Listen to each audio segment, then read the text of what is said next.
तो मैं 1.5-2 महीने के लिए एक रूम लेके अकेले पढ़ूँ। इधर लाइन सुनो, इधर उधर देख लेगा, ओनर मारेगा। चाहे कुछ हो जाए यार, मैं हफ्ते में एक बार लाइव जाया करूँ कि Radhe Radhe everyone, welcome back to my channel. तो आज की शुरुआत ऐसे किचन से हो रही है बिकॉज मैं घर पे अकेली हूँ, तो सारी चीज़ें मुझे मैनेज करनी। वैसे मैंने ना क्या किया था कि मुझे सुबह पढ़ना था, तो इस वजह से मैंने रात को ही सब कुछ करके रख दिया था कि मॉर्निंग में मेरे को मुश्किल से 15-20 मिनट लगे सब कुछ करने में। तो अभी मैंने अपना डिटॉक्स वाटर तैयार कर लिया है कि 2 घंटे अब मैं इसको फ्रिज में रखूँगी ताकि ये इन्फ्यूज़ हो जाए इसके अंदर।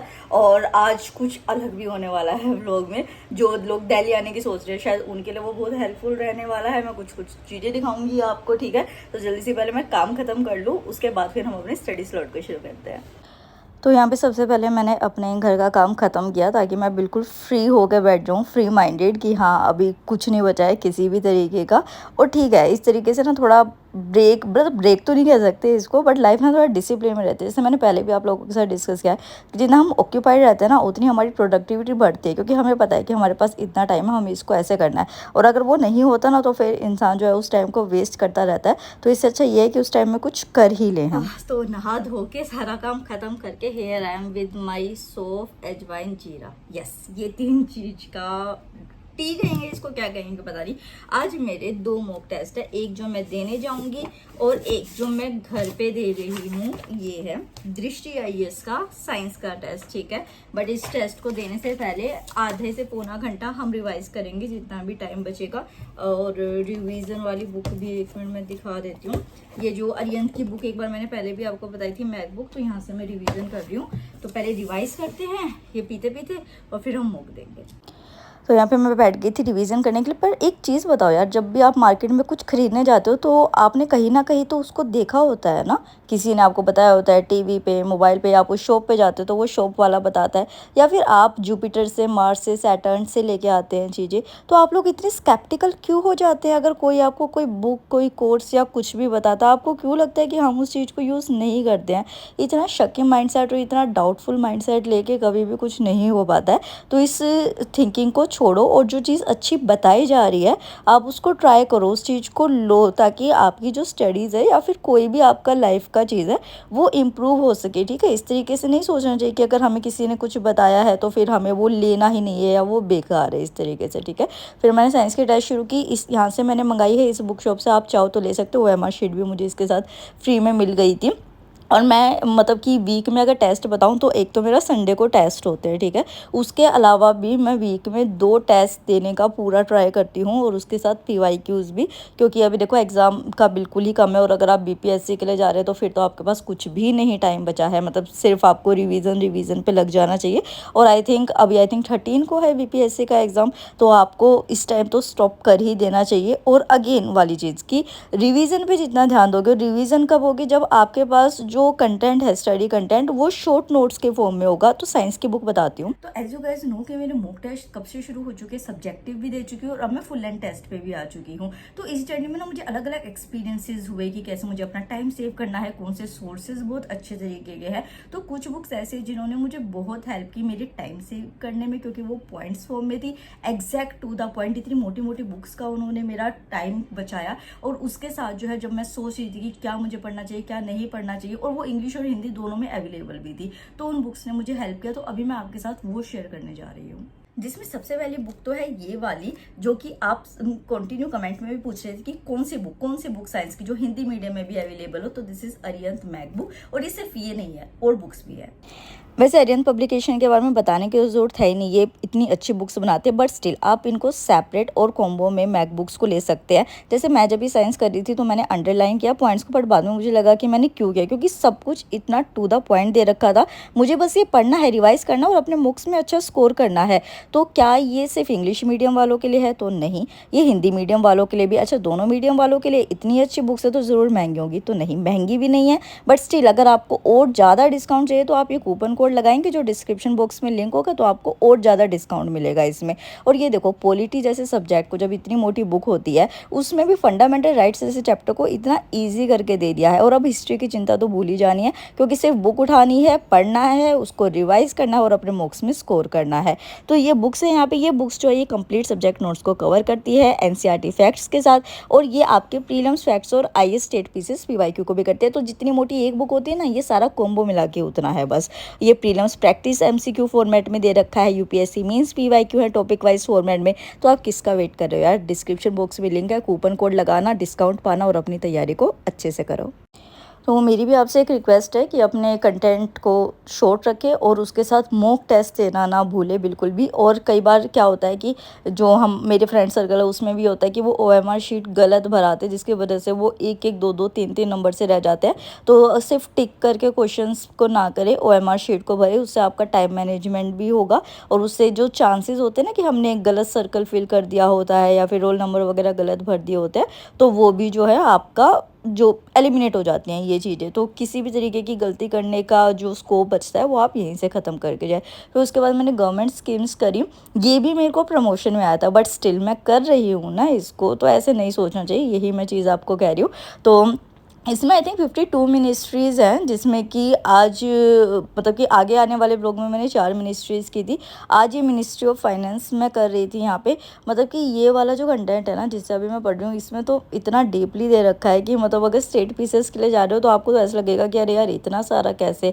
तो यूपीएससी के लिए हाँ कुछ बचता ही नहीं है इस तरीके से। तो गवर्नमेंट स्कीम्स हमें इस तरीके से कर रही थी, और गवर्नमेंट स्कीम्स करनी ज़रूरी भी है, क्योंकि कोई भी एग्ज़ाम आप उठा के देख लो, गवर्नमेंट स्कीम्स नहीं की तो फिर कोई फ़ायदा ही नहीं है उस चीज़ का। और वैसे भी आपको पता होना चाहिए एक अवेयरनेस के उससे कि हाँ भी क्या चल रहा है, किस तरीके से चल रहा है। क्योंकि आजकल जो है ना, जो अगर आप इंटेलेक्चुअल लोगों के साथ उठते बैठते हो तो आप देखेंगे कि सबका नॉलेज बेस इतना हाई हो चुका है, हर किसी को हर चीज़ के बारे में नॉलेज है। तो आपको वहाँ पे लगेगा कि अरे यार हम किस दुनिया में रह रहे हो। और एक बात मानो, जैसा आप कंटेंट कंज्यूम करते हो, कैसे लोगों के साथ उठते बैठते हो, उस चीज़ का बहुत फ़र्क पड़ता है आपकी स्टडीज़ पे। जैसे कि आप जब पढ़ने बैठोगे ना, आपको लगेगा यार सच में कितना सिलेबस है, कितना कुछ करना। और अगर आप नहीं पढ़ रहे होगे ना तो आप बस उसको ऐसे लोगे कि हाँ कर लेंगे, इस तरीके से चलेगा। अच्छा, मैंने आप लोगों को बताया नहीं, बट मैं अभी राजेंद्र नगर जा रही हूँ फॉर टेस्ट। और मेरे मन में थोड़ा ये चल रहा है कि मेरे ना पढ़ाई पर थोड़े से इशूज़ आ रहे हैं।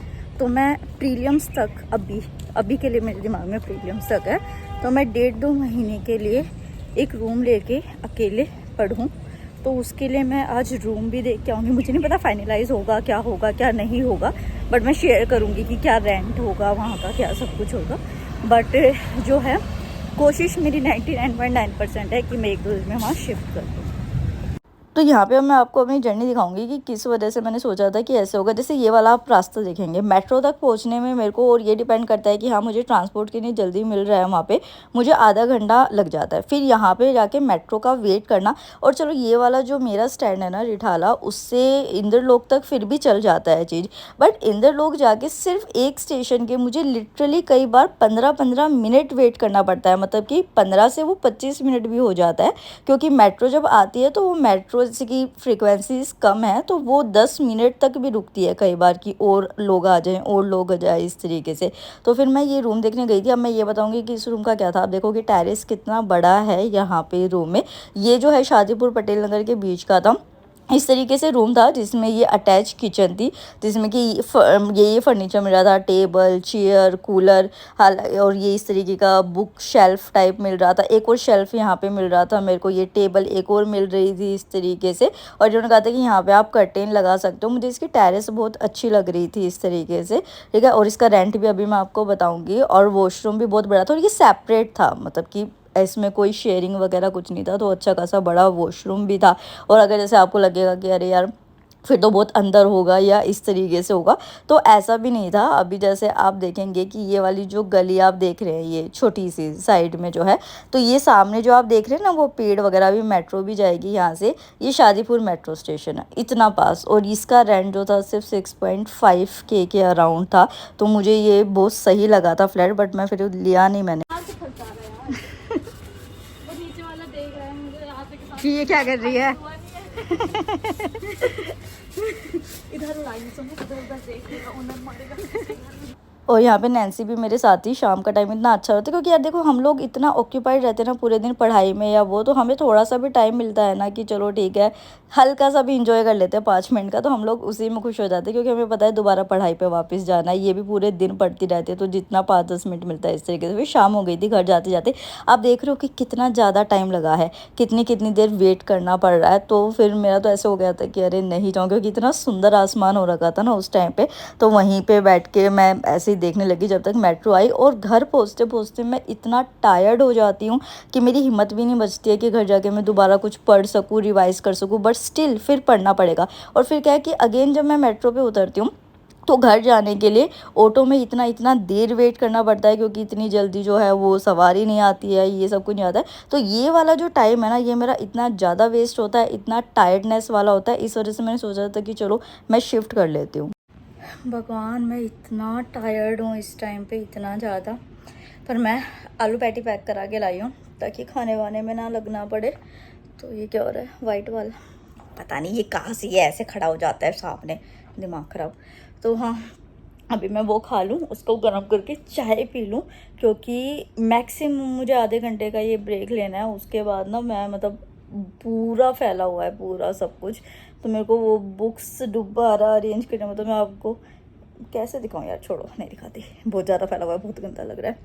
तो जो है मुझे वो भी अरेंज करनी है। फिर उसके बाद मैं अच्छे से दोबारा पढ़ने बैठूंगी। 1 घंटे का स्लॉट तो पूरा करूं, दिन तो पूरा इस तरीके से ही चला जाता है। इसी वजह से यही रीज़न था, मतलब मैं जो करना चाहती थी। अब देखो होगा नहीं होगा क्या होगा, अगेन मैं बात करूंगी घर पे जैसे जो होगा। तो चलो पहले मैं खा लूँ फिर आगे शुरू करते हैं। अभी जस्ट मैंने एक लाइव स्ट्रीम ख़त्म किया, कितने साल बाद। ये देखो यहाँ पे अभी मैं लाइव स्ट्रीम कर रही थी, कितने साल बाद मैं ऐसे लाइव आई, मुझे इतना अच्छा लगा आप लोगों के साथ मिलके। तो फिर मैंने जस्ट लाइव स्ट्रीम ख़त्म करती बोला अपनी टीम को कि चाहे कुछ हो जाए यार मैं हफ्ते में एक बार लाइव जाया करूँ, कि बहुत अच्छा लगा। पता नहीं क्यों आप लोगों से ऐसे सामने से बात करके। आज थोड़ा प्रॉब्लम आ रही थी ग्लिचेस की, इस वजह से मुझे वो बंद करनी पड़ी।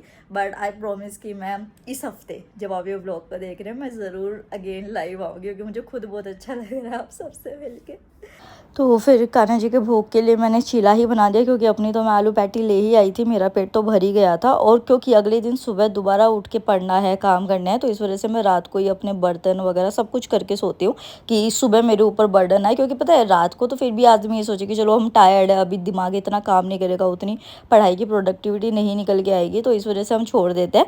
बट मॉर्निंग का जो टाइम होता है ना उसमें हम सोचते हैं कि नहीं यार आज दिन को प्रोडक्टिव बनाना है, ये करना है वो करना है। तो सुबह अगर टाइम वेस्ट होता है ना तो मेरा तो पूरे दिन का मूड ख़राब हो जाता है। इस वजह से मैं रात को ही अपने सारे काम फिनिश करके सोती हूँ। फिर यहाँ पे मैंने ये जीरा सौंफ का पानी जो है ये पिया, और रात को कान्हा जी को राधा जी को विश्राम करा के अपना सारे दिन का काम ख़त्म करके फिर मैं भी सोने चली गई। तो ये व्लॉग था। बाय बाय, राधे राधे, जय हिंद।